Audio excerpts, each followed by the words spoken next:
Hello សួស្តីដល់អ្នកថ្ងៃនេះចង់បង្ហាញពីសកម្មភាពខ្លះៗដែលខ្ញុំត្រូវវិចអាហារពេលព្រឹកទៅកន្លែងធ្វើការអញ្ចឹងណាហើយថ្ងៃនេះផងដែរគឺយើងបានឆាដល់គ្នាគឺ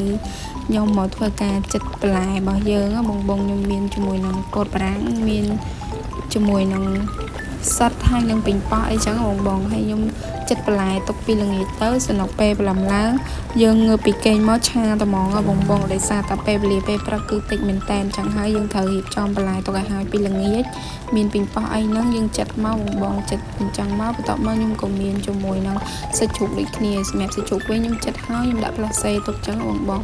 ហើយនេះគឺជាឆារបស់យើងគឺឆ្អិនឲ្យបងខ្ញុំអត់បានងើបឆាទេអ៊ីខ្ញុំក៏ឆាឲ្យចឹងហើយម្ហូបក៏ឆ្អិនហើយខ្ញុំរៀបចំដួសដាក់ទៅធ្វើការអីចឹងបងពីសារពេលផឹកខ្ញុំងើបអត់ទាន់ទេព្រោះពេលវេលាវាតិចពេកសម្រាប់ខ្ញុំចឹងហើយខ្ញុំមានតែចិត្តផ្លែទុកឲ្យអ៊ីធ្វើឲ្យចឹងពេលអ៊ីធ្វើឲ្យហើយខ្ញុំក៏មកដួសរៀបចំដាក់ទៅធ្វើការខ្លួនឯង